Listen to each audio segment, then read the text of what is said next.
Assalamualaikum warahmatullahi wabarakatuh. 4 tahun Rian bekerja keras di negeri orang, yakin bahwa ia telah mengamankan masa depan keluarganya.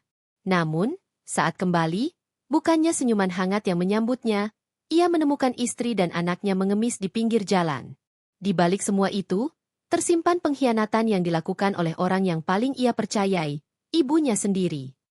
Sebelum menyimak kisah selengkapnya, saya sarankan untuk menulis sholawat kepada Nabi di kolom komentar. Semoga sholawat kita menjadi penolong kita kelak di padang mahsyar.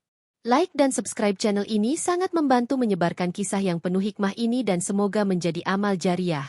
Kami doakan, semoga kalian mendapatkan rezeki yang barokah dan diberi kemudahan oleh Allah Subhanahu wa Ta'ala dalam menjalani kehidupan sehari-hari. Rian adalah seorang pria sederhana yang tinggal di sebuah desa kecil di Jawa Tengah. Ia hidup bersama istrinya, Nisa, seorang wanita lemah lembut dan penyayang, serta anak mereka, Adam, yang baru berusia 4 tahun. Meskipun kehidupan mereka penuh cinta, mereka harus menghadapi kenyataan pahit, kesulitan ekonomi. Rian bekerja serabutan sebagai buruh harian di desa, tetapi penghasilannya tak cukup untuk memenuhi kebutuhan hidup, apalagi menyekolahkan Adam di masa depan. Rian sering merasa bersalah ketika melihat Nisa harus memutar otak setiap hari untuk mengatur uang belanja yang minim. Meski begitu, Nisa tidak pernah mengeluh. Ia selalu menyemangati Rian, mengatakan bahwa kebahagiaan mereka tidak bergantung pada uang, melainkan cinta dan kebersamaan. Namun, jauh di lubuk hatinya, Rian tahu ia harus melakukan sesuatu untuk mengubah nasib keluarganya. Kesempatan itu datang ketika seorang teman lama menghubunginya, menawarkan pekerjaan di Korea Selatan. Pekerjaan itu berat, bekerja di sebuah pabrik logam dengan jam kerja panjang, tetapi upahnya jauh lebih besar dibandingkan penghasilan Rian di desa.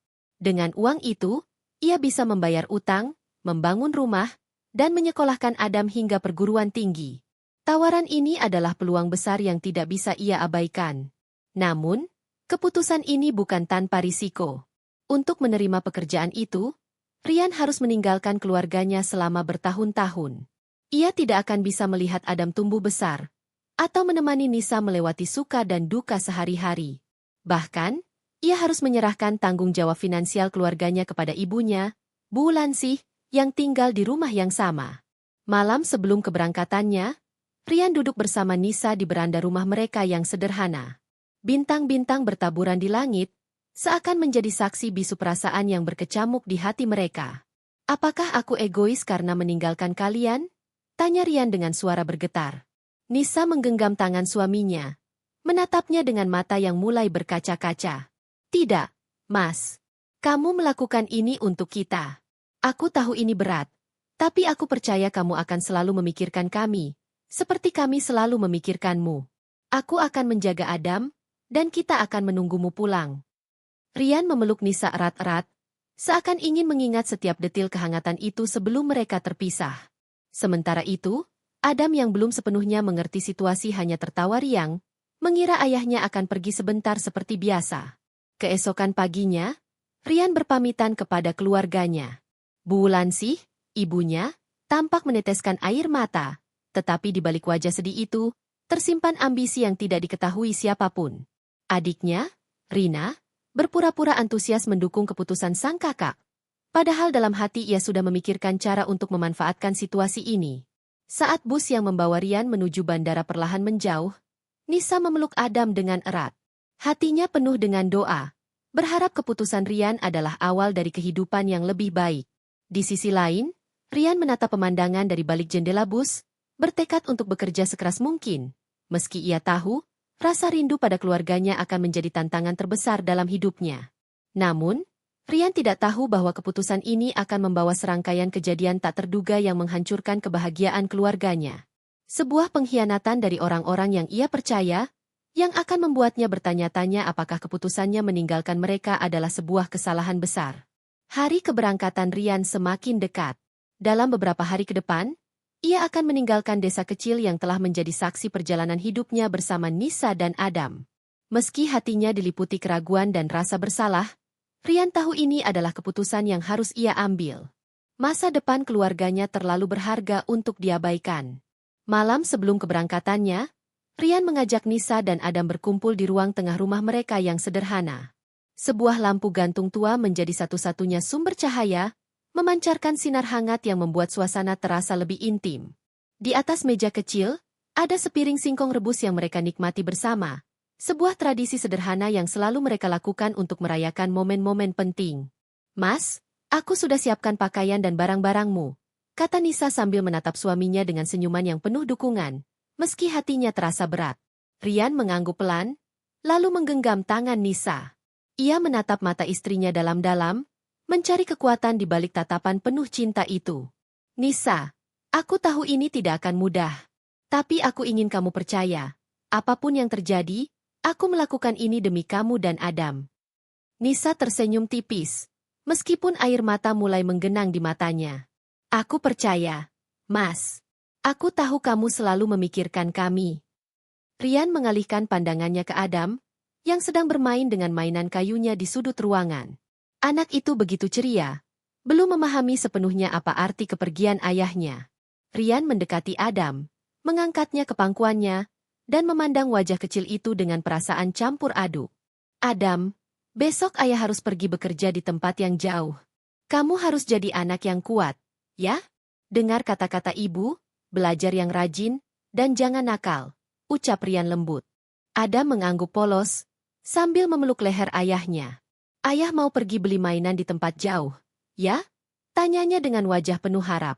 Rian tertawa kecil, menahan rasa pedih di hatinya. "Iya, Nak. Ayah pergi supaya bisa belikan Adam mainan dan banyak hal lain. Tapi, Adam harus janji jadi anak yang baik selama ayah nggak di sini." Anak itu mengangguk penuh semangat. "Adam janji, Ayah." Setelah Adam tertidur, Rian dan Nisa kembali berbincang di kamar mereka. Rian menyerahkan buku catatan kecil kepada Nisa, buku yang berisi rincian pengeluaran dan pengaturan keuangan yang sudah ia susun. Di dalamnya, Rian juga menyisipkan surat-surat penting dan nomor kontak teman-teman yang bisa dihubungi jika Nisa membutuhkan bantuan. "Nis, aku sudah catat semuanya di sini. Setiap bulan, aku akan kirim uang lewat rekening ibu. Kamu gunakan uang itu untuk kebutuhan sehari-hari dan tabungan Adam. Kalau ada apa-apa, jangan ragu untuk bilang ke aku," kata Rian dengan suara tegas. Nisa mengangguk sambil menerima buku itu. Namun, ia tetap merasa ada sesuatu yang mengganjal. "Mas, apa nggak lebih baik uang itu langsung aku kelola sendiri?" tanyanya ragu-ragu. Rian terdiam sejenak. Ia memahami maksud Nisa, tetapi ia juga tidak ingin menyinggung perasaan ibunya. "Aku pikir, biar ibu yang mengatur sementara. Kita sudah tua, Nis, dan aku yakin ibu akan lebih bijak membantu kita. Lagi pula, aku selalu bisa mengawasi dari jauh." Nisa tidak membantah lebih jauh, meskipun ia tetap merasa ada sedikit kegelisahan. Ia memilih untuk percaya pada keputusan suaminya, seperti yang selalu ia lakukan. Pagi itu, Rian sudah siap berangkat. Ia mengenakan jaket tebal dan membawa satu koper kecil berisi pakaian dan barang-barang pribadi. Di depan rumah, tetangga dan keluarganya berkumpul untuk mengantarnya pergi. Bu Wulansi terlihat meneteskan air mata, sementara Rina membantu Rian membawa barang ke mobil. Namun, di balik semua itu, ada sesuatu dalam tatapan Bu Wulansi yang membuat Nisa merasa tidak nyaman. Sebuah rasa puas yang samar, seolah ini adalah momen yang telah ia tunggu-tunggu. Sebelum masuk ke mobil, Rian memeluk Nisa untuk terakhir kalinya. "Ingat, Nis. Kamu dan Adam adalah alasan aku melakukan ini. Aku janji, kalian gak akan kekurangan apapun." Nisa memegang tangan suaminya erat-erat. "Kami akan baik-baik saja. Mas, hati-hati di sana. Jangan lupa makan dan istirahat." Mobil yang membawa Rian perlahan menjauh, meninggalkan jejak di jalanan berdebu desa itu. Nisa berdiri di depan rumah sambil menggandeng tangan kecil Adam, menatap mobil itu hingga hilang dari pandangan. Dalam hatinya, ia berdoa agar kepergian Rian membawa berkah, bukan luka. Namun, Nisa tak tahu bahwa janji Rian itu akan terhalang oleh kebohongan dan pengkhianatan orang yang seharusnya menjaga mereka. Sebuah badai besar telah menunggu di depan, siap meruntuhkan kebahagiaan kecil yang mereka miliki. Di balik dukungan yang tampak tulus, Bu Wulansi dan Rina sebenarnya memiliki agenda tersembunyi yang hanya mereka ketahui. Saat Rian mengabarkan keputusannya untuk merantau ke Korea Selatan, keduanya segera melihat kesempatan besar untuk memanfaatkan situasi. Mereka tahu Rian adalah tipe pria yang sangat mempercayai keluarganya, terutama ibunya, sehingga hampir tidak mungkin ia akan curiga jika sesuatu terjadi. Pada suatu malam, beberapa hari sebelum keberangkatan Rian, Bu Wulansi dan Rina duduk bersama di ruang keluarga setelah memastikan Rian dan Nisa sudah tidur. Mereka berbicara dengan suara pelan, penuh bisik-bisik yang mencurigakan. Ini kesempatan kita, Rina. Uang yang dikirim Rian pasti besar. Kalau kita kelola sendiri, kita bisa pakai sebagian untuk kebutuhan kita, kata Bu Wulansi sambil menyeduh teh. Wajahnya tampak serius, tapi ada kilatan ambisi di matanya. Rina, yang selama ini hidup serba pas-pasan, tampak antusias. Tapi, Bu, bagaimana caranya supaya Nisa nggak curiga? Dia pasti akan bertanya-tanya kalau uang yang dikirim Rian nggak cukup untuk kebutuhan mereka. Bu Wulansi tersenyum licik. Itu gampang. Kita buat dia terlihat buruk di mata Rian. Kita bilang ke Rian kalau Nisa boros, pemalas, atau nggak becus mengurus rumah. Lagi pula, Rian jauh di sana. Dia hanya dengar apa yang kita ceritakan. Rina tertawa kecil. Setuju dengan rencana ibunya. Ia sudah membayangkan barang-barang mewah yang bisa ia beli dengan uang dari Rian. Selama ini, ia merasa iri melihat teman-temannya di media sosial yang hidup berkecukupan, sementara ia harus puas dengan gaya hidup sederhana. Kalau begitu, kita harus pintar-pintar bicara. Jangan sampai ketahuan. Semua ini demi kebaikan kita juga, Bu. Keduanya sepakat untuk menjalankan rencana tersebut dengan hati-hati. Langkah pertama mereka adalah memastikan bahwa uang kiriman Rian akan sepenuhnya masuk ke rekening Bu Wulansi. Hal ini tampaknya mudah, karena Rian sejak awal sudah mengatakan akan mempercayakan pengelolaan uang kepada ibunya. Langkah kedua adalah menciptakan cerita yang konsisten tentang Nisa kepada Rian. Mereka akan memberi kesan bahwa Nisa tidak mampu mengelola rumah tangga dengan baik, sehingga Rian percaya uangnya selama ini terbuang sia-sia. Untuk melancarkan skenario ini, mereka mulai mengamati setiap gerak-gerik Nisa, mencari celah yang bisa dijadikan alasan untuk menyalahkannya. Beberapa kali, Bu Wulansi berpura-pura memuji Nisa di depan tetangga atau keluarga lain, seolah ingin menunjukkan bahwa ia mendukung menantunya. Namun, di balik itu, ia mulai menyisipkan komentar-komentar negatif yang perlahan merusak reputasi Nisa. Nisa itu baik, tapi kok ya kurang cekatan, ya? Kadang rumah nggak terlalu bersih. Ucapnya pada seorang tetangga sambil tersenyum tipis. Rina juga memainkan perannya dengan baik. Ketika Rian sedang berada di rumah sebelum keberangkatan, ia berusaha menciptakan suasana yang terlihat harmonis. Namun, setiap kali Rian tidak ada, Rina sering menunjukkan sikap dingin dan terkadang meremehkan Nisa. Ia juga mulai mengumpulkan barang-barang mewah seperti tas atau sepatu yang harganya cukup mahal, mengatasnamakan kebutuhan keluarga. Barang-barang ini ia beli dengan uang yang sebenarnya dimaksudkan untuk Nisa dan Adam. Hari demi hari, rencana mereka berjalan lancar tanpa hambatan.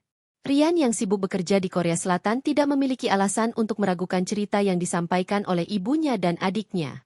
Sementara itu, Nisa mulai merasakan tekanan yang semakin berat. Ia sering merasa diperlakukan dengan dingin oleh Bu Wulansi dan Rina, tetapi tidak berani mengeluh kepada Rian. Ia takut dianggap tidak menghormati keluarga suaminya. Namun, tanpa disadari oleh Bu Wulansi dan Rina, tindakan mereka perlahan mulai meninggalkan jejak. Beberapa tetangga yang mengetahui kejujuran dan kerja keras Nisa, mulai mempertanyakan cerita-cerita negatif yang disebarkan oleh mereka. Ada pula yang mulai mencurigai perubahan gaya hidup Rina yang mendadak lebih mewah. Meskipun demikian, tidak ada yang berani berbicara langsung kepada Nisa atau Rian, karena mereka tahu betapa besar pengaruh Bu Wulansi di keluarga itu. Di saat yang sama, Nisa dan Adam mulai merasakan dampak langsung dari tindakan Bu Wulansi dan Rina. Uang yang diterima setiap bulan semakin sedikit, hingga terkadang tidak cukup untuk memenuhi kebutuhan sehari-hari. Ketika Nisa mencoba membicarakannya dengan Bu Wulansi, ia malah dimarahi dan disalahkan. "Kamu itu gimana sih, Nisa? Uang segitu aja nggak cukup? Kamu harus belajar lebih hemat," kata Bu Wulansi dengan nada tajam. Nisa hanya bisa menahan tangis. Ia tidak tahu harus berbuat apa, selain mencoba bertahan demi Adam. Namun, di dalam hatinya, ia mulai merasa bahwa ada sesuatu yang tidak beres. Sebuah firasat buruk yang perlahan mulai tumbuh, seperti awan gelap yang menutupi kebahagiaan kecil yang selama ini ia miliki. Hari-hari Rian di Korea Selatan dipenuhi dengan kerja keras tanpa henti. Ia bekerja di sebuah pabrik logam yang memproduksi komponen berat untuk konstruksi. Suhu yang dingin, beban pekerjaan yang berat, dan jadwal kerja yang panjang menjadi rutinitas sehari-hari. Meskipun tubuhnya sering terasa lelah, Ryan selalu mengingat tujuan awalnya, masa depan keluarganya. Ia bahkan mengambil shift tambahan di akhir pekan, berharap bisa mengirim lebih banyak uang ke Indonesia. Setiap bulan, Ryan dengan teliti menghitung penghasilannya sebelum mentransfer sebagian besar uang itu ke rekening ibunya. Ia percaya penuh kepada Bu Lansih untuk mengelola keuangan keluarganya, terutama untuk kebutuhan Nisa dan Adam. Ibu pasti akan menjaga mereka dengan baik, pikirnya, tanpa pernah membayangkan bahwa kepercayaannya itu akan disalahgunakan. Namun, di tengah kesibukannya, Ryan mulai menyadari bahwa komunikasi dengan Nisa semakin jarang. Awalnya, ia mencoba menelepon setiap akhir pekan, tetapi seringkali telepon itu tidak terjawab. Ketika ia bertanya kepada ibunya, Bu Lansih selalu memiliki alasan. Nisa itu sibuk sekali, Ryan. Mungkin dia sedang mengurus Adam atau rumah. Kamu jangan terlalu khawatir, kata Bu Lansih dengan nada tenang, meyakinkan Ryan bahwa semuanya baik-baik saja. Adiknya, Rina, seringkali ikut menambahkan komentar-komentar yang mengesankan bahwa Nisa tidak sepenuhnya peduli pada Ryan. Kak, jangan-jangan Nisa itu terlalu nyaman karena kamu kirim uang terus. Aku lihat dia jadi kurang perhatian ke keluarga besar. Kayaknya sekarang dia sibuk dengan dirinya sendiri. Awalnya, Ryan tidak menghiraukan komentar-komentar itu. Ia berpikir bahwa Nisa mungkin memang sibuk mengurus Adam atau kelelahan. Namun, semakin lama, kata-kata ibunya dan Rina mulai memengaruhi pikirannya. Apa benar Nisa berubah? Apa dia sudah tidak peduli padaku? Pikirnya dalam hati, meskipun ia mencoba untuk mengesampingkan keraguan itu. Di sisi lain, Ryan terus meningkatkan jumlah uang yang ia kirimkan setiap bulan. Ia bahkan mengurangi biaya hidupnya sendiri, agar lebih banyak uang bisa ia alokasikan untuk keluarganya. Ia mulai tinggal di asrama pekerja yang lebih murah, dan hanya makan makanan sederhana setiap hari. Teman-temannya sering memuji pengorbanannya, tetapi Ryan hanya tersenyum kecil. Ini semua demi keluarga. Tidak ada yang lebih penting dari itu, jawabnya singkat. Namun, pengorbanan Ryan ini tidak sepenuhnya dirasakan oleh Nisa dan Adam. Uang yang dikirimkan Ryan seringkali tidak sampai kepada mereka dalam jumlah yang seharusnya. Bu Lansih dan Rina menyisihkan sebagian besar uang itu untuk kebutuhan pribadi mereka, seperti membeli perhiasan, pakaian mewah, dan menghadiri pesta-pesta sosial. Ketika Nisa mencoba bertanya mengapa uang bulanan yang diterimanya semakin sedikit, Bu Lansih justru memarahi Nisa. Kamu itu boros sekali. Nisa, apa saja yang kamu beli sampai uang segitu tidak cukup? Seru Bu Lansih dengan nada keras. Ryan bekerja keras di sana, tapi kamu malah menghabiskan uangnya begitu saja. Coba lebih hemat sedikit. Nisa hanya bisa menunduk. Ia merasa tidak punya kuasa untuk membantah, karena ia tidak ingin memperkeruh hubungan keluarga. Namun, dalam hatinya, ia mulai merasa ada sesuatu yang salah. Uang yang dikirim Ryan seharusnya cukup. Tetapi mengapa ia dan Adam sering kekurangan? Ryan sering mencoba mengirim pesan langsung kepada Nisa melalui aplikasi pesan instan, tetapi balasan yang ia terima selalu singkat dan tidak personal. Sebagian besar pesannya bahkan tidak terbalas. Setiap kali ia menanyakan hal ini kepada ibunya, Bu Lansih selalu memiliki jawaban yang meyakinkan. Nisa itu kadang suka lupa kalau kamu kirim pesan. Ryan, dia sibuk sekali. Apalagi dengan Adam yang sedang aktif-aktifnya. Jangan terlalu diambil hati. Yang penting, kamu tetap kirim uang untuk mereka, kata Bu Lansih. Padahal, sebagian besar pesan itu tidak pernah sampai ke Nisa. Bu Lansih dan Rina seringkali mengambil telepon Nisa, menghapus pesan-pesan dari Ryan sebelum Nisa sempat membacanya. Dengan cara ini, mereka memastikan bahwa hubungan antara Ryan dan Nisa perlahan-lahan menjadi semakin renggang, sehingga Ryan hanya akan bergantung pada informasi dari mereka. Bulan demi bulan berlalu, dan Ryan merasa ada sesuatu yang tidak beres. Ia mulai merasakan jarak yang tidak hanya secara fisik, tetapi juga emosional. Pikirannya sering dipenuhi oleh keraguan. Apakah Nisa benar-benar menjaga keluarga mereka dengan baik? Ataukah ia terlalu sibuk dengan urusannya sendiri? Pertanyaan-pertanyaan ini semakin menghantui Ryan, terutama karena ia tidak mendapatkan jawaban langsung dari Nisa. Namun, di tengah semua itu, Ryan tetap bekerja keras. Ia menekan rasa rindunya, mengorbankan kenyamanan dan kesehatannya, dengan harapan bahwa apa yang ia lakukan akan memberikan kehidupan yang lebih baik untuk Nisa dan Adam. Ia tidak tahu bahwa pengorbanannya sedang dimanfaatkan oleh orang-orang yang seharusnya ia percayai. Ketika Ryan semakin sibuk di Korea Selatan, kehidupan di rumah perlahan berubah menjadi mimpi buruk bagi Nisa dan Adam. Uang yang dikirim Ryan setiap bulan, yang seharusnya cukup untuk kebutuhan sehari-hari, tidak pernah sampai kepada mereka dalam jumlah yang layak. Bu Wulansi dan Rina menggunakan uang itu untuk membiayai gaya hidup mewah mereka. Setiap pagi, Bu Wulansi akan keluar rumah dengan memakai perhiasan emas yang semakin bertambah banyak. Tetangga mulai bertanya-tanya dari mana ia mendapatkan uang untuk hidup seperti itu, tetapi Bu Wulansi dengan santai menjawab, itu dari Ryan. Dia kirim banyak uang setiap bulan. Tapi kasihan Ryan, dia harus kerja keras karena istrinya, Nisa, boros sekali. Rina pun tidak kalah mencolok. Ia mulai sering bepergian ke kota untuk belanja dan menghadiri acara-acara sosial. Gaya hidupnya yang berubah drastis menjadi bahan pembicaraan di lingkungan sekitar. Namun, setiap kali ada yang bertanya, Rina hanya menambahkan cerita miring tentang Nisa. Kakak ipar saya itu, ya, bukannya mengelola uang dengan baik malah suka menghambur-hamburkannya. Makanya, kami terpaksa bantu mengatur supaya uangnya nggak habis begitu saja. Di rumah, Nisa merasakan tekanan yang semakin berat. Setiap kali ia meminta uang kepada Bu Wulansi untuk kebutuhan sehari-hari, ia selalu dimarahi. Kamu itu bisanya cuma minta uang. Ryan kerja keras di luar negeri, tapi kamu nggak punya malu sama sekali, ujar Bu Wulansi dengan nada sinis. Nisa yang awalnya mencoba bersabar mulai merasa terpojok. Ia hanya bisa menangis diam-diam di malam hari, memikirkan nasibnya dan Adam.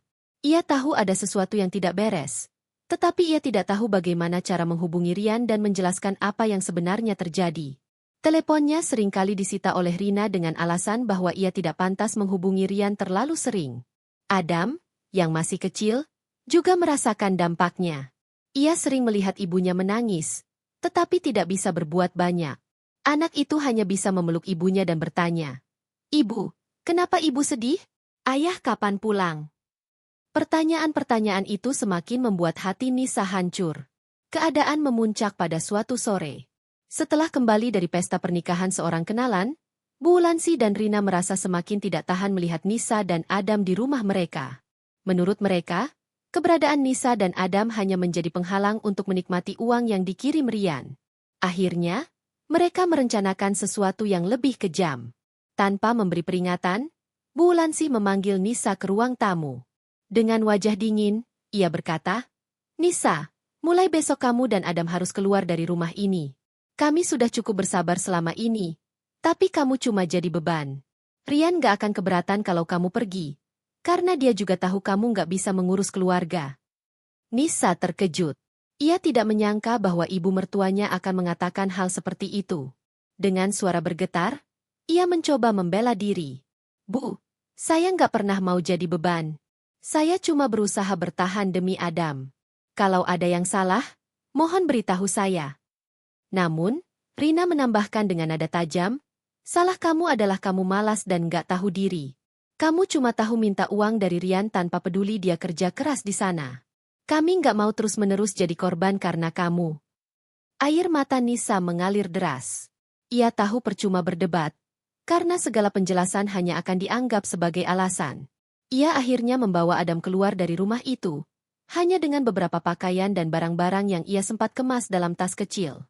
Tetangga yang melihat kejadian itu hanya bisa berbisik-bisik tanpa berani membela, karena mereka terlanjur percaya pada cerita miring yang disebarkan Bu Wulansi dan Rina. Nisa dan Adam kini harus menghadapi kenyataan pahit. Tanpa tempat tinggal dan uang, mereka terpaksa mengandalkan belas kasihan orang-orang. Awalnya, Nisa mencoba mencari pekerjaan. Tetapi dengan kondisi tubuh yang lemah dan Adam yang masih kecil, ia sulit mendapatkan pekerjaan tetap. Akhirnya, mereka mulai mengemis di pinggir jalan demi bertahan hidup. Hari-hari di jalanan penuh dengan penderitaan. Adam sering kelaparan, sementara Nisa harus menahan rasa malu dan sakit hati. Setiap malam, mereka tidur di bawah kolong jembatan atau di depan toko yang sudah tutup. Meskipun hidup mereka begitu sulit, Nisa tetap berusaha memberikan senyuman kepada Adam, berharap anaknya tidak merasa putus asa. Di sisi lain, Bu Wulansi dan Rina menikmati kehidupan mewah mereka tanpa rasa bersalah. Mereka bahkan tidak peduli dengan nasib Nisa dan Adam. Yang ada di pikiran mereka hanyalah bagaimana cara mempertahankan kebohongan mereka agar Rian tidak mengetahui apa yang sebenarnya terjadi. Namun, kebohongan sebesar apapun tidak bisa bertahan selamanya. Kebenaran, seberapapun terpendam, akan selalu menemukan jalannya untuk terungkap. Hari-hari di jalanan menjadi babak baru yang penuh penderitaan bagi Nisa dan Adam. Dengan hanya membawa pakaian seadanya dalam sebuah tas kecil, mereka harus bertahan hidup di kerasnya kehidupan jalanan. Setiap pagi, Nisa akan menggendong Adam, yang semakin kurus karena kekurangan makanan, dan berjalan menyusuri jalan-jalan kota mencari belas kasihan dari orang-orang yang lewat. Makanan yang mereka dapatkan berasal dari sisa-sisa di warung makan, atau pemberian orang-orang yang iba. Kadang-kadang, mereka beruntung mendapatkan nasi bungkus dari dermawan yang lewat, tetapi seringkali mereka harus menahan lapar. Nisa bahkan rela tidak makan demi memastikan Adam tetap mendapat asupan, meski itu hanya sekepal nasi dan segelas air putih. Malam hari, Nisa dan Adam tidur di trotoar atau kolong jembatan, beralaskan kardus yang mereka temukan. Udara malam yang dingin sering membuat tubuh kecil Adam menggigil, sementara Nisa memeluknya erat-erat untuk memberikan kehangatan. Hati Nisa hancur setiap kali mendengar Adam bertanya, "Ibu, kapan kita pulang ke rumah? Aku kangen ayah." Namun, Nisa tidak pernah menunjukkan rasa putus asanya di depan Adam. Ia selalu berusaha tersenyum dan berkata, "Kita akan pulang suatu hari nanti, Nak. Ayah pasti bangga kalau Adam tetap jadi anak yang kuat." Di tengah penderitaan itu, Nisa juga harus menghadapi pandangan sinis dari sebagian orang yang menganggap mereka pengemis pemalas. Ada yang memarahi mereka, bahkan mengusir mereka dari tempat mereka duduk. Meski begitu, Nisa tetap bertahan, karena ia tahu hidup Adam bergantung padanya. Nisa seringkali teringat pada Rian. Di malam-malam yang sunyi, ia memandangi langit dan membayangkan suaminya sedang bekerja keras di negeri orang. Ada dorongan besar di dalam hatinya untuk menghubungi Rian, memberitahu apa yang sebenarnya terjadi. Namun, setiap kali pikiran itu muncul, ia segera dihantui rasa takut. Ia teringat bagaimana Bu Wulansi dan Rina menuduhnya sebagai istri yang malas dan boros. Kalau aku cerita ke Rian, bagaimana kalau dia percaya pada mereka dan malah marah? Bagaimana kalau dia menganggap aku memang beban seperti yang dikatakan Ibu dan Rina? Pikir Nisa dengan hati yang berkecamuk. Ketakutan itu membuatnya memilih untuk diam. Ia merasa tidak memiliki bukti yang cukup untuk membantah fitnah yang telah disebarkan Bu Wulansi dan Rina. Ia tidak ingin kehilangan satu-satunya harapan yang masih ia miliki, cinta dan kepercayaan Rian. Adam yang masih kecil mulai merasakan dampak dari kehidupan yang serba kekurangan. Tubuhnya semakin kurus, dan ia sering sakit-sakitan. Suatu hari, Adam demam tinggi setelah kehujanan sepanjang malam. Nisa yang panik berusaha mencari bantuan, tetapi tidak ada yang mau peduli. Ia akhirnya membawa Adam ke puskesmas terdekat, berharap ada bantuan medis yang bisa ia dapatkan. Namun, tanpa uang untuk membayar biaya perawatan, Nisa hanya bisa pasrah. Ia menangis sambil memohon kepada petugas puskesmas untuk membantu anaknya. Melihat kesungguhan Nisa, seorang perawat akhirnya bersedia memberikan obat-obatan sederhana secara gratis. "Obat ini hanya untuk sementara, Bu. Kalau Adam tidak membaik, sebaiknya segera bawa ke rumah sakit," kata perawat itu. Nisa mengucapkan terima kasih sambil menahan air mata. Ia tahu ia tidak memiliki uang untuk membawa Adam ke rumah sakit, tetapi ia berjanji pada dirinya sendiri untuk melakukan apapun demi kesembuhan anaknya. Di tengah penderitaannya, Nisa tetap berpegang pada doa. Setiap malam, ia berbisik kepada Tuhan, memohon kekuatan untuk melewati cobaan ini. Ia percaya bahwa suatu hari kebenaran akan terungkap, dan ia akan bisa kembali berkumpul dengan Rian tanpa bayang-bayang fitnah. Suatu malam, ketika Adam sudah tertidur lelap di pangkuannya, Nisa menatap bintang-bintang di langit. "Mas Rian, maafkan aku kalau aku tidak bisa menjaga semuanya dengan baik. Aku hanya ingin kau tahu bahwa aku dan Adam tidak pernah berhenti mencintaimu," bisiknya dengan air mata yang mengalir deras. Meski hidupnya dipenuhi penderitaan, Nisa tetap bertekad untuk bertahan. Ia tahu bahwa suatu hari, entah bagaimana caranya, ia akan menemukan jalan keluar dari kesulitan ini. Namun, ia juga tidak menyangka bahwa takdir sudah menyiapkan pertemuan tak terduga yang akan mengubah segalanya. Setelah 4 tahun bekerja keras di Korea Selatan, Rian akhirnya menjejakkan kaki kembali di tanah air. Rasa rindu yang ia pendam selama bertahun-tahun kini akan segera terbayar. Dalam perjalanan menuju rumah, ia membayangkan wajah ceria Adam yang kini sudah beranjak besar dan senyuman hangat Nisa yang selalu menenangkan hatinya. Dengan koper kecil di tangan, Rian merasa perjalanan pulangnya seperti mimpi indah yang akhirnya menjadi kenyataan. Namun, bayangan indah itu seketika hancur ketika ia berhenti di lampu merah di pusat kota. Dari dalam mobil yang ia sewa, Rian melihat seorang wanita dengan pakaian lusuh duduk di trotoar bersama seorang anak kecil. Anak itu memeluk tubuh wanita tersebut, seolah mencari perlindungan dari dinginnya angin malam. Rian tertegun. Meski wajah mereka tampak jauh lebih kurus dan lelah dari yang ia ingat, ia segera mengenali sosok itu, Nisa dan Adam. Jantung Rian serasa berhenti. Ia tidak percaya dengan apa yang dilihatnya. Apa itu benar mereka? Gumamnya lirih. Tanpa berpikir panjang, ia meminta sopir menghentikan mobil. Ia keluar dengan langkah tergesa-gesa, mendekati mereka yang sedang duduk bersandar pada dinding toko yang sudah tutup. Nisa? Panggil Rian. Suaranya terdengar bergetar. Nisa mendongak perlahan, dan pandangan mereka bertemu.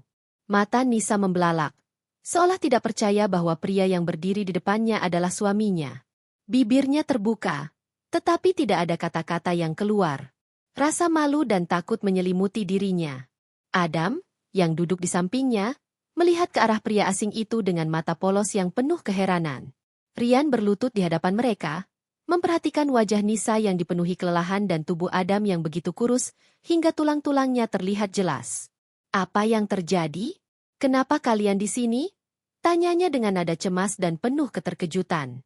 Air mata mulai mengalir di pipi Nisa.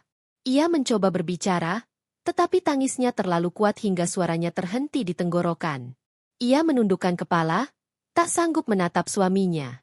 Ada memegang tangan ibunya, merasa bingung tetapi juga penasaran dengan sosok yang tiba-tiba muncul.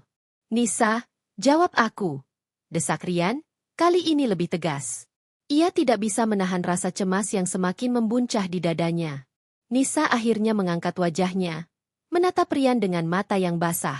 Maafkan aku, Mas, aku tidak pernah ingin kau melihat kami seperti ini. Isaknya. Ia mulai menceritakan semua yang terjadi.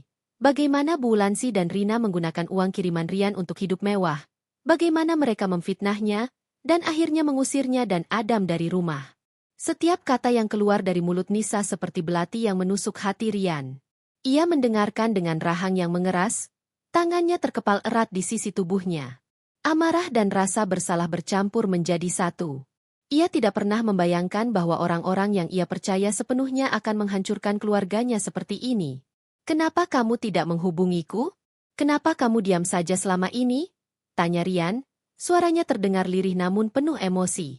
Nisa menunduk lagi, tidak sanggup menjawab. Aku takut. Mah, mereka bilang, kalau aku bicara, kau akan membenci dan meninggalkan kami. Aku hanya tidak ingin kehilanganmu. Tangisnya semakin menjadi, dan Adam, yang masih belum sepenuhnya mengerti situasi, memeluk ibunya erat-erat. Rian menarik napas dalam, mencoba meredam amarah dan rasa kecewanya. Ia tidak tahu harus berkata apa. Namun, melihat Nisa dan Adam di depannya, ia tahu satu hal. Ia tidak akan membiarkan mereka menderita lebih lama lagi. Tanpa berkata banyak, ia memeluk Nisa dan Adam erat-erat, membiarkan air matanya mengalir bersama tangisan istrinya. Kita akan pulang sekarang, ucapnya pelan namun penuh tekad. Rian tiba di rumah ibunya dengan langkah cepat, penuh dengan amarah yang ditahan. Nisa dan Adam berada di belakangnya, mengikuti dengan ragu-ragu. Nisa terlihat tegang, sementara Adam memegang tangan ibunya erat-erat, tidak sepenuhnya memahami situasi. Di dalam rumah, Bu Lansi dan Rina sedang duduk santai di ruang tamu, menikmati makanan ringan di meja yang penuh dengan hiasan mewah. Keduanya terkejut melihat Rian tiba-tiba muncul bersama Nisa dan Adam. Rian, kamu pulang lebih cepat dari yang ibu kira. Seru Bu Lansi, mencoba terdengar hangat, tetapi wajahnya langsung berubah saat melihat kondisi Nisa dan Adam yang lusuh. Kenapa mereka ikut ke sini? Ada apa ini? Rina, yang duduk di sofa, hanya menatap dengan pandangan tajam, tetapi tetap berusaha bersikap santai. Mas Rian, kamu kenapa bawa mereka ke sini? Kita sudah lama nggak dengar kabar dari mereka. katanya sambil memalsukan senyum. Rian tidak menjawab. Ia meletakkan koper kecilnya di lantai dengan keras, membuat suara yang menggema di ruangan itu. Ia lalu berdiri tegap di hadapan mereka, tatapannya penuh dengan kemarahan yang tertahan. Aku ingin penjelasan. Apa yang kalian lakukan selama ini dengan uang yang aku kirimkan untuk Nisa dan Adam? Tanyanya dengan nada rendah, tetapi penuh tekanan. Wajah Bu Wulansih langsung berubah gugup. Maksudmu apa, Rian? Semua uang yang kamu kirim sudah ibu gunakan untuk keluarga. Nisa itu boros, jadi kami harus bantu mengatur keuangan. Kalau mereka kekurangan, itu salah mereka sendiri. Katanya, mencoba terdengar tegas, tetapi nada suaranya terdengar bergetar. Rina ikut menimpali dengan nada menyindir. Mas Rian, jangan percaya Nisa begitu saja. Dia memang gak bisa diandalkan. Kami di sini hanya berusaha membantu. Mas tahu sendiri, kami selalu mendukungmu. Rian mengeluarkan ponselnya dan menunjukkan bukti transfer uang yang telah ia simpan selama bertahun-tahun. Ia menunjukkan jumlah besar yang ia kirimkan setiap bulan ke rekening Bu Wulansih. Kalau uang ini benar-benar untuk Nisa dan Adam, kenapa mereka sampai hidup di jalanan? Kenapa Nisa dan Adam jadi pengemis? Jelaskan sekarang. Suaranya meninggi, membuat Nisa dan Adam tersentak. Bu Wulansih dan Rina semakin bingung. Mereka mencoba menyangkal, tetapi Rian tidak berhenti di situ.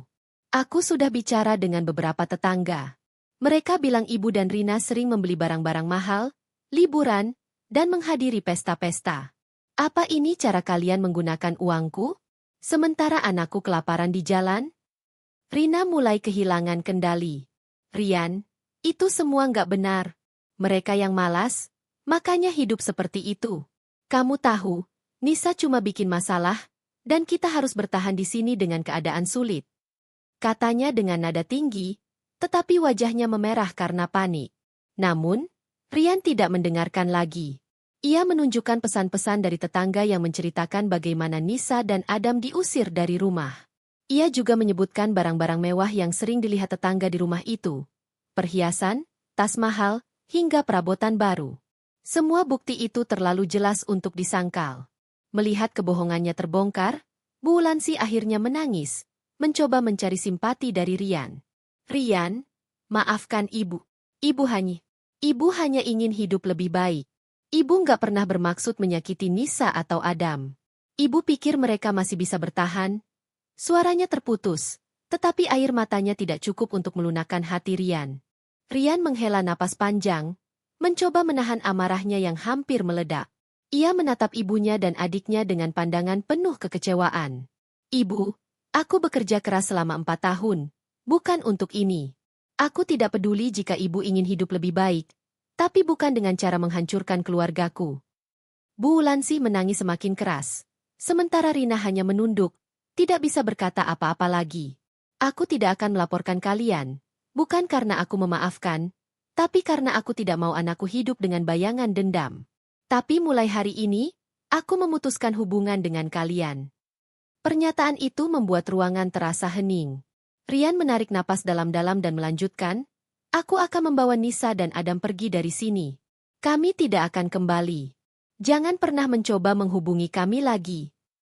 Suaranya dingin, tanpa emosi, tetapi penuh ketegasan. Bu Wulansih mencoba mendekati Rian, tetapi ia menepis tangan ibunya. Sudah cukup, Bu. Aku tidak akan membiarkan kalian menyakiti keluargaku lagi. Rian kemudian menggandeng tangan Nisa dan Adam, mengajak mereka keluar dari rumah itu untuk selamanya. Di luar, Nisa memandang Rian dengan mata yang berkaca-kaca, tetapi ia tidak berkata apa-apa. Ia hanya memegang tangan suaminya erat-erat, merasa lega bahwa akhirnya mereka bisa lepas dari cengkeraman kejam keluarga yang selama ini menyakitinya. Rian menatap ke depan, memantapkan langkahnya. Meskipun hatinya terluka karena harus memutuskan hubungan dengan ibu dan adiknya, ia tahu bahwa ini adalah langkah yang tepat untuk melindungi keluarganya. Kini, ia bertekad untuk memulai kembali dari awal, membangun kehidupan baru bersama Nisa dan Adam, jauh dari bayang-bayang pengkhianatan masa lalu. Rian membawa Nisa dan Adam ke sebuah rumah kontrakan kecil di pinggiran kota, jauh dari keramaian dan bayangan masa lalu. Rumah itu sederhana, hanya terdiri dari 2 kamar tidur kecil, sebuah ruang tamu yang merangkap ruang makan, serta dapur kecil di bagian belakang. Meski jauh dari kemewahan, bagi Nisa dan Adam, rumah ini terasa seperti tempat perlindungan baru. Tempat mereka bisa memulai kembali hidup tanpa tekanan atau ketakutan. Rian tahu bahwa memulai dari nol tidak akan mudah. Tetapi ia bertekad untuk melakukan yang terbaik demi keluarganya. Ia mulai mencari pekerjaan di sekitar kota, dari menjadi buruh lepas hingga menawarkan tenaganya sebagai sopir pengantar barang. Setiap hari, ia berangkat pagi dan pulang malam dengan tubuh lelah. Tetapi senyum Adam dan dukungan Nisa selalu menjadi penguatnya. Aku mungkin tidak bisa memberikan kemewahan seperti dulu, tapi aku janji kalian tidak akan kekurangan lagi, kata Rian suatu malam ketika ia pulang bekerja. Ia duduk di lantai bersama Nisa dan Adam, menikmati makan malam sederhana berupa nasi, sayur lodeh, dan tempe goreng. Nisa tersenyum lembut, sambil memegang tangan suaminya. Kita tidak butuh kemewahan, Mas. Cukup kamu ada di sini bersama kami. Nisa, meskipun hatinya masih terluka akibat pengalaman pahit yang dialaminya, tidak membiarkan rasa sakit itu menguasai dirinya. Ia tahu bahwa ia harus kuat, bukan hanya untuk dirinya sendiri, tetapi juga untuk Rian dan Adam. Setelah beristirahat beberapa hari untuk memulihkan kesehatannya, Nisa mulai mencari cara untuk membantu perekonomian keluarga. Ia memanfaatkan keahliannya dalam memasak untuk menjual makanan kecil seperti gorengan, nasi uduk, dan kue basah di sekitar lingkungan kontrakan. Awalnya, ia hanya menjual kepada tetangga, tetapi lambat laun, orang-orang mulai menyukai masakannya. Ibu masaknya enak banget, Bu. Saya beli lebih banyak buat anak-anak di rumah, kata seorang pelanggan. Setiap pagi, Nisa bangun lebih awal untuk menyiapkan dagangannya, sementara Rian membantu menjaga Adam sebelum berangkat kerja. Keduanya saling bahu-membahu, memastikan bahwa apapun yang mereka lakukan adalah untuk masa depan Adam. Kehidupan mereka perlahan membaik. Meski masih jauh dari kata sempurna, kebersamaan yang mereka rasakan sekarang jauh lebih berarti daripada apapun. Adam, yang dulu sering terlihat murung dan lelah, kini mulai kembali ceria. Ia sering bermain di halaman kecil kontrakan mereka, menggambar dengan krayon di atas kertas bekas yang diberikan oleh tetangga. Pada suatu sore, Rian pulang lebih awal dengan membawa sebuah bola sepak plastik untuk Adam. Ini buat kamu, Nak, katanya sambil menyerahkan bola itu. Mata Adam berbinar, dan ia segera memeluk ayahnya. Terima kasih, Ayah. Melihat itu, Nisa tidak bisa menahan senyumnya. Meskipun hidup mereka sekarang penuh perjuangan, kebahagiaan kecil seperti itu membuat semua rasa lelah terasa tidak berarti. Beberapa bulan kemudian, usaha Nisa mulai berkembang. Ia berhasil menjual lebih banyak makanan dengan bantuan Rian, yang membawakan dagangannya ke beberapa kantor di sekitar kota. Uang yang mereka kumpulkan perlahan digunakan untuk memperbaiki rumah kontrakan mereka, membeli perabotan sederhana, dan menabung untuk pendidikan Adam. Rian juga mendapatkan pekerjaan tetap sebagai pengemudi logistik di sebuah perusahaan kecil. Meski gajinya tidak besar, ia merasa puas karena bisa bekerja lebih dekat dengan keluarganya.